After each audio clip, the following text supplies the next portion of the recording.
बरसात शुरू होते ही क्या गुड़हल के पौधे की पत्तियां पीली पड़ने लगी हैं, नसें से दिखने लगी हैं।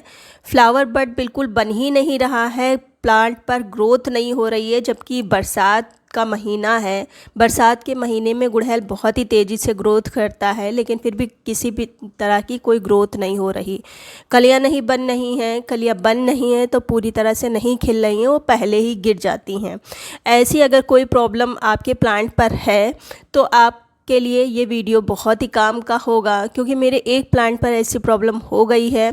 तो कुछ चीज़ों की कमी प्लांट पर हो जाती है, जिसके कारण ऐसा होता है।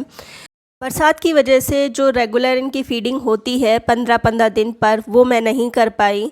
और बरसात से जो जो कुछ भी मिट्टी में न्यूट्रिएंट था वो भी बह गया। तो इसी के कारण पत्तियां जो है वो लाइट ग्रीन होने लगी हैं। और प्लांट अगर अभी फर्टिलाइज नहीं किया गया तो प्लांट आगे चलकर, मेरे एक ही प्लांट पर ऐसा है कि जिसमें फ्लावरिंग नहीं हो रही है। बाकी सभी जितने भी ग्राफ्टेड प्लांट हैं उन सब पे बहुत अच्छी फ्लावरिंग हो रही है। आप ये अलग ग्राफ्टेड प्लांट देखिए, छोटे छोटे से फ्लावर आते हैं, बहुत ही सुंदर लगता है। ये बरसात में खुल के फ्लावरिंग करता गर्मियों में भी है, लेकिन गर्मियों में इतनी अच्छी फ्लावरिंग नहीं करता, बरसात में बहुत ही अच्छी फ्लावरिंग करता है। और जितने भी ग्राफ्टेड प्लांट होते हैं वो बरसात में बहुत अच्छी फ्लावरिंग करते हैं। जो हाइब्रिड प्लांट होते हैं वो बरसात में इतनी अच्छी फ्लावरिंग नहीं करते हैं, वो सर्दियों में फ्लावरिंग बहुत अच्छी करते हैं। जैसे कि आप ये प्लांट्स देख रहे हैं, वाइट कलर का आपने देखा होगा पहले, ये है, और भी पिंक है, ये सभी जो है ये हाइब्रिड है। जैसे कि ये भी है प्लांट, देखिए इसका भी फ्लावर का साइज़ देखिए, और कलियाँ खूब अच्छे से आई हुई हैं, फ्लावरिंग भी हो रही है, रेगुलर हो रही है। लेकिन ये सभी हाइब्रिड प्लांट हैं। सर्दियों में आप इसकी ग्रोथ देखिएगा और फ्लावर का साइज़ देखिएगा, इससे जस्ट डबल रहेगी साइज़।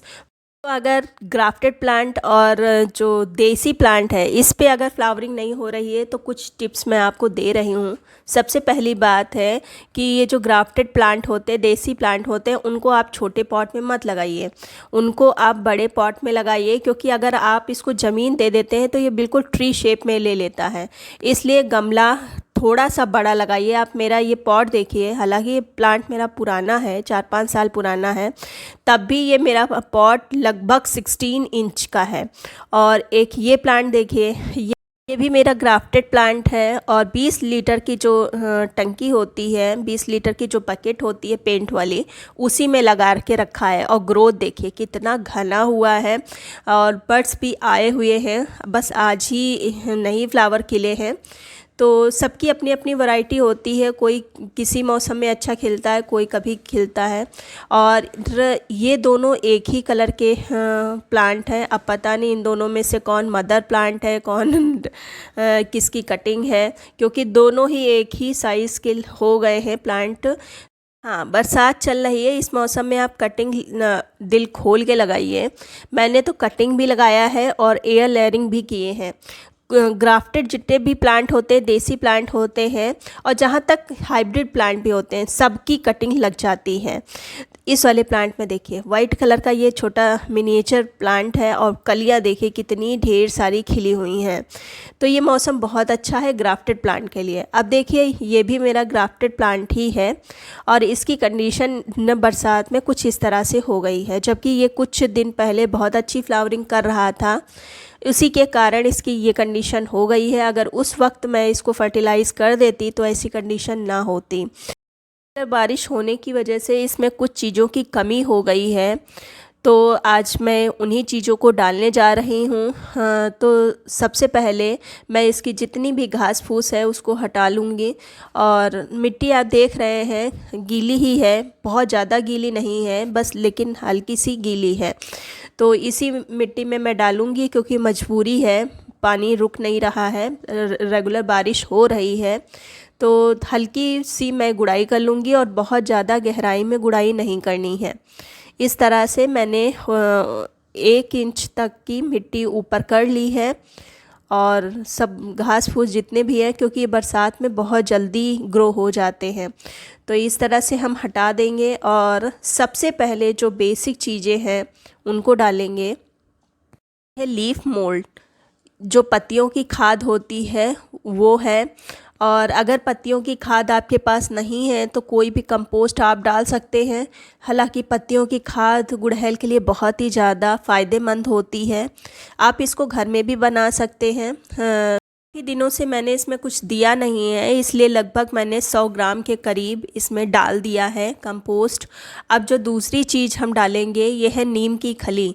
नीम की खली बरसात में बहुत ही ज़्यादा अच्छा काम करती है, चींटियों को पास में नहीं आने देती है, फंगस वगैरह रूट में नहीं लगती है। तो इसको मैंने लिया है और लगभग 1 चम्मच भर के मैंने लिया है। नीम की खली में माइक्रोन्यूट्रिएंट भी पाए जाते हैं, तो इसका बरसात में और सर्दियों में प्रयोग ज़रूर करें। फिर मैंने एप्सम साल्ट लिया है। एप्सम साल्ट जो रूट है उसके लिए बहुत ही ज़्यादा फ़ायदा करता है। रूट को में जब प्लांट प्रकाश संश्लेषण की क्रिया नहीं कर पाता है उस वक्त ये बहुत ही ज़्यादा फ़ायदा करता है। तो मैंने लगभग 1 चम्मच लिया है। और जो चौथी चीज़ मैंने ली है यह है माइक्रोन्यूट्रिएंट। जो प्लांट भर भर के बड़े बड़े फ्लावर के साइज़ निकालते हैं, ये इसके लिए माइक्रोन्यूट्रिएंट बहुत ज़्यादा ज़रूरी होते हैं। माइक्रोन्यूट्रिएंट की ही कमी से प्लांट की जो पत्तियां हैं वो सफ़ेद पड़ जाती हैं, पीली पड़ जाती हैं, नशे से दिखने लगती हैं। और जो मैंने नेक्स्ट लिया है ये है कैल्शियम, जिसको चूना मैंने लिया है, जो चूना खाने वाला चूना होता है उसको लिया है। कैल्शियम बरसात में बहुत ही ज़्यादा ज़रूरी होता है। फिर नेक्स्ट जो मैंने लिया है ये है रेड पोटास। पोटास प्लांट के लिए बहुत ही ज़्यादा, हिबिस्कस के लिए ज़रूरी होता है। इसको 2 ही चीज़ें प्यारी होती हैं, एक नाइट्रोजन एक पोटास।